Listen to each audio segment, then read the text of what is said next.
Dictation start होगा 5 second बाद। अयोध्या में राम मंदिर प्राण प्रतिष्ठा समारोह के साथ ही सदियों से संजोया गया सपना साकार हो गया। यह मात्र एक सपना नहीं बल्कि संकल्प भी था और इसीलिए उसकी पूर्ति करोड़ों भारतीयों को श्रद्धा भाव से पूरित करने वाली है।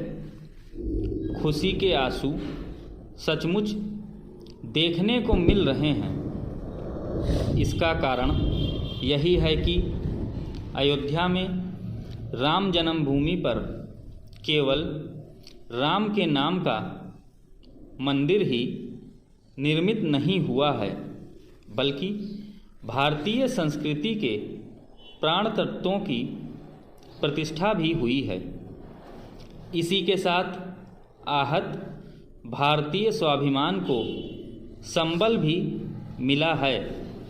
अयोध्या में राम मंदिर के निर्माण का संकल्प पूरा होना एक ऐसी गौरवान्वित करने वाली उपलब्धि है जिसकी कोई दूसरी मिसाल नहीं मिलती। यह कितनी बड़ी उपलब्धि है इससे समझा जा सकता है कि विश्व की कोई भी प्राचीन सभ्यता आक्रांताओं की ओर से ढहाए और कब्जाए गए अपने धर्म संस्कृति के केंद्रों को फिर से हासिल नहीं कर सकी। कुछ तो इसलिए नहीं कर सकी क्योंकि आक्रांताओं का मुकाबला करते करते उनका नामो निशान ही मिट गया।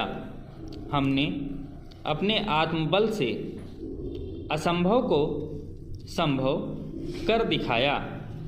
इसी कारण यह कहा जा रहा है कि 22 जनवरी 2024 भारत की सांस्कृतिक स्वतंत्रता का दिन है। Para change. भारत एक नए युग में प्रवेश कर रहा है। इसका संकेत और परिचय उस उत्साह और उमंग से मिलता है जो राम मंदिर को लेकर देश के कोने कोने में देखने को मिल रहा है।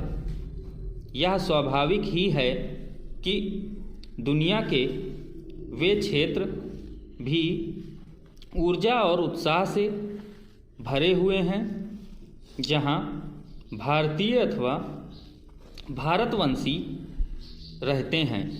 अयोध्या में भव्य राम मंदिर के निर्माण का सपना पूरा होने से चहुं ओर हर्ष के साथ असीम संतोष का भाव भी देखने को मिल रहा है। लेकिन हमें संतुष्ट नहीं होना है और देश को नई दिशा देनी है। यह कार्य कैसे किया जाना है, इसे प्रधानमंत्री ने इस प्रश्न के जरिए रेखांकित किया कि राम मंदिर तो बन गया, अब आगे क्या। प्राण प्रतिष्ठा समारोह के बाद अपने संबोधन में उन्होंने यह जो कहा कि अब हमें अगले 1000 वर्ष की नींव रखनी है, उस पर सभी को चिंतन मनन करने के साथ अपने अपने हिस्से का योगदान देने के लिए भी तत्पर रहना चाहिए। यह नींव तभी रखी जा सकती है जब समर्थ भारत के निर्माण की सौगंध ली जाएगी। प्रधानमंत्री ने यह सही कहा कि इस सौगंध के साथ राम से राष्ट्र की चेतना का विस्तार होना चाहिए और यह स्मरण कर रहना चाहिए कि यह अवसर विजय का ही नहीं विनय का भी है। राम त्याग तपस्या, मर्यादा, अनुशासन के साथ राम राज्य का स्मरण कराते हैं। राम राज्य की सार्थकता इसी में है कि सबके कल्याण की चिंता की जाए और सबको न्याय देना सुनिश्चित किया जाए।